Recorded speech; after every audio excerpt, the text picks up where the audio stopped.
محمد مصطفیٰ صلی اللہ تعالی علیہ وآلہ وسلم کی بارگاہ بیکس پناہ میں جھوم کر ہدیہ درود پاک پیش فرمائے۔ اللہم صلی علی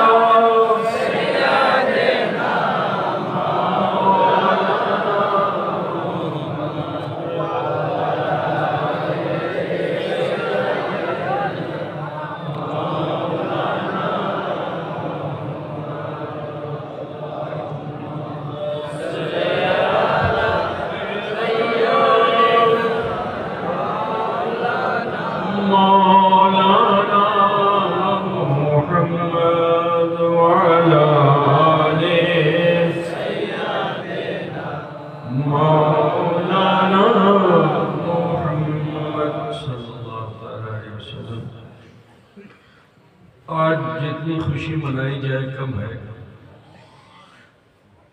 کیونکہ وہ مدرسہ جس کی بنیاد حضور اشرف الاولیاء رحمۃ اللہ علیہ نے آپ کا اس بستی میں رکھی تھی، جس کا نام حضرت ہی نے تجویز فرمایا تھا مدرسہ اشرف العلوم۔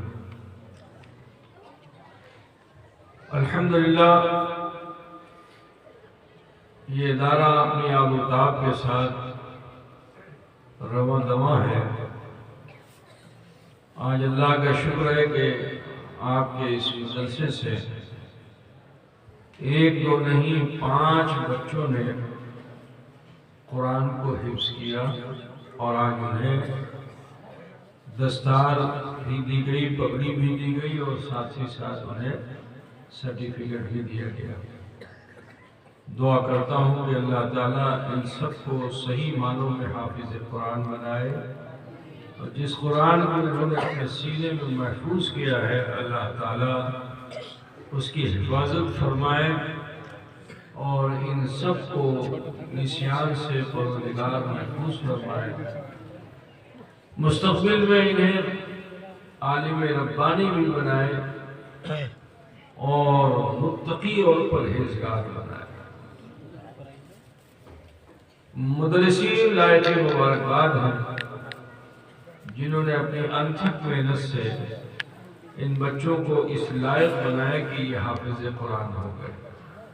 اللہ تبارک و تعالیٰ ان مدرسین کو بھی بہت جزا عطا فرمائے، اور پھر اس مدرسے کے جو اراکین ہیں اور معاونین ہیں، یعنی دان کرنے والے ہیں، ان کو بھی مبارکباد کہ ان کی محنت اور ان کے دان سے آج یہ مدرسہ اس حال پر پہنچا کہ یہاں حافظ قرآن ہو رہے ہیں۔ اللہ تبارک و تعالیٰ سبھی کو جزائے خیر عطا فرمائے۔ بہرحال آج میں کچھ اور بیان کرنا چاہتا تھا، مگر نقیب جلسہ نے کچھ موڈ ایسا بنا دیا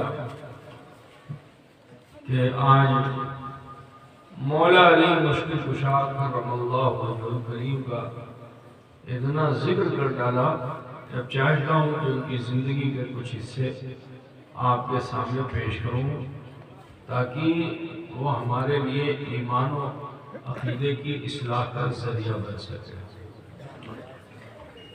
اللہ تعالیٰ ارشاد فرماتا ہے قُلْ لَا أَسْأَلُكُمْ عَلَيْهِ أَجْرًا إِلَّا الْمَوَدَّةَ فِي الْقُرْبَى۔ اے محبوب آپ ارشاد فرما دیجئے کہ دعوت و تبلیغ پر تم سے کوئی معاوضہ طلب نہیں کیا جاتا مگر میرے قرابت داروں کی محبت، میرے قرابت داروں سے بھلواسا۔ عزیزان گرامی، قرابت دار مطلب رشتہ دار،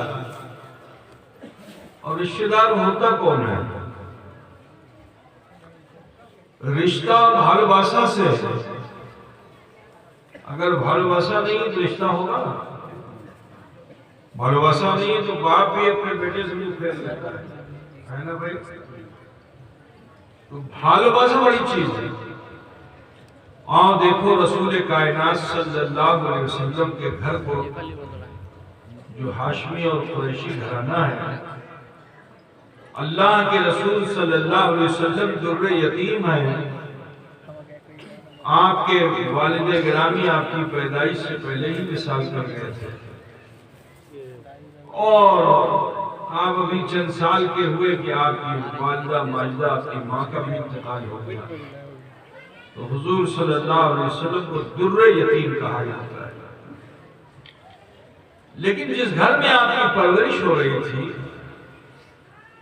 آپ کے دادا نے کفالت کی، دادا کا انتقال ہو گیا کہ چاچا اور چاچی نے کفالت کی. یوں تو چاچا بہت سے تھے حضور کے، لیکن اس میں امتیازی شان جس چاچا کی ہے ان کا نام ہے جناب ابو طالب.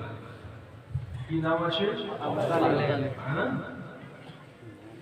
اور عورتوں میں جس کو امتیازی شان حاصل ہے وہ حضرت علی مرتضیٰ کرم اللہ وجہ الکریم کی ماں ہیں، جن کا نام ہے فاطمہ بنت اسد.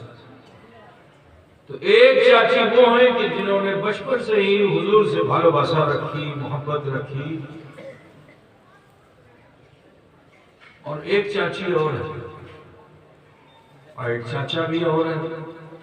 رشتہ تو دونوں سے تھا لیکن بھالوباسا نہیں رہی تو رشتہ باقی ہوا. اس چاچا کا نام تھا ابو لہب،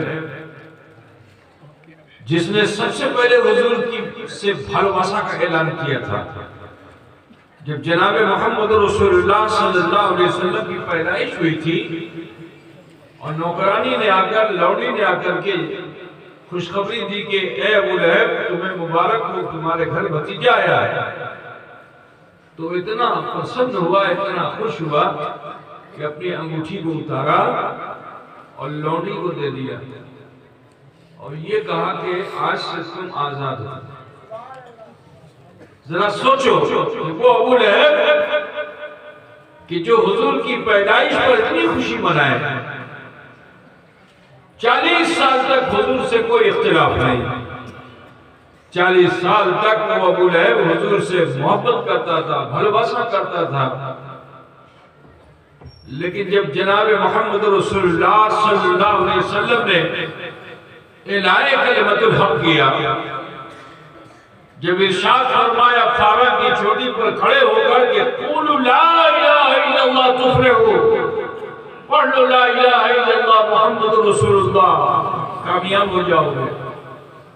صرف یہی جملہ بولے تھے، ابھی اس کا اچارن کیا ہی تھا کہ سب سے پہلی مخالفت کرنے والی ذات کا نام ابو لہب ہے، جس نے 40 سال حضور سے بہت بھالوباسا کی تھی. لیکن جب رسول پاک نے اس کی باطل تہذیب پر لا الہ الا اللہ محمد رسول اللہ کی ضرب لگائی تو وہ بفر گیا، وہ مخالف ہو گیا. وہ سوچنے لگا کہ جدی امی غلامی محمد امی اختیار کرو کعبے کی چاوی امر کاچھے جتو بدھ کے سامنے جتو ٹھکا بسا آتا ہے سمپڑو امار، جتو بھوگ آشے سمپڑو امار. تو اب اس کے دل میں دنیا داری آ گئی. اب جو دنیا داری آ گئی تو اس نے رسول پاک کی مخالفت کی، حضور کی شان میں گستاخیاں کی. یہی نہیں، اس کی بیوی تو اتنی بڑی دشمن بن گئی تھی چاچی، مگر دشمن ایسی بڑھ گئی کہ حضور کو تکلیف دینے کے لیے پہاڑ پہ جاتی تھی اور وہاں کانٹے دار جھاڑی جو ہوتی تھی، جھاڑی پوچھتے ہو نا آپ لوگ، کانٹے دار جو گاچھ ہوتا اس کو کاٹ کر کے اور گٹھر بنا کر کے اسے سر پہ لے کے آتی تھی. اللہ کے رسول کے راستے میں اس کو بچھا دیتی تھی کہ رسول اللہ گزریں گے، کانٹا چبھے گا تو انہیں چبھے گا، تکلیف ہوگی تو اس کو خوشی ہوگی. ذرا سوچو، ایسی ہنسا تھی اس کے من میں. مگر میرے نبی نے نہ ان کے لیے کچھ برا کہا نہ ان کے لیے کچھ برا کہا، مگر نبی سے دشمنی رکھنے والا اللہ کے نزدیک محبوب تو ہو نہیں سکتا. اللہ اس پر غضبناک ہوتا ہے. حتیٰ کہ پروردگار عالم نے رب قدیر نے سورہ لہب نازل فرما دی کہ تبت یدا ابی لہب، وہ ابو لہب ہے جو مصطفیٰ پہ برے خیال سے انگلیاں اٹھاتا ہے، اس کے ہاتھ ٹوٹ جائے، وَتَبَّ مَا أَغْنَى عَنْهُ مَالُهُ وَمَا كَسَبَ، اور برباد ہو جائے اس کا ٹکا پیسہ، مال، اسباب جس پہ وہ اتراتا ہے، یعنی سَيَصْلَىٰ نَارًا ذَاتَ لَهَبٍ وَامْرَأَتُهُ، اور ہمیشہ ہمیش کے لیے جہنم کا ایندھن بنے کون؟ ابو لہب اور اس کی بیوی۔ دیکھو ایک چاچی وہ ہے، ایک چاچا وہ ہے کہ جس نے حضور سے نفرت کی تو جہنم کا ایندھن بن گیا۔ لیکن آؤ میں تمہیں بتانا چاہتا ہوں کہ حضرت فاطمہ بنت اسد نے جو بھالواسا کی، محبت کی، مدینے تک گئی، اسلام لائی۔ حضرت فاطمہ بنت اسد کا جب انتقال ہوا تو رسول اللہ کو ان سے اتنی بھالواسا کہ جناب محمد رسول اللہ صلی اللہ علیہ وسلم نے فرمایا کہ دیکھو انہیں کفن نہیں دیا جائے گا، ان کو میں اپنا کرتا دوں گا، وہ کفن بنے گا۔ سوچو نبی کا کرتا، نبی کا کرتا کتنی برکت والا ہوتا ہے نا؟ اگر حضرت عائشہ حضور کا کمبل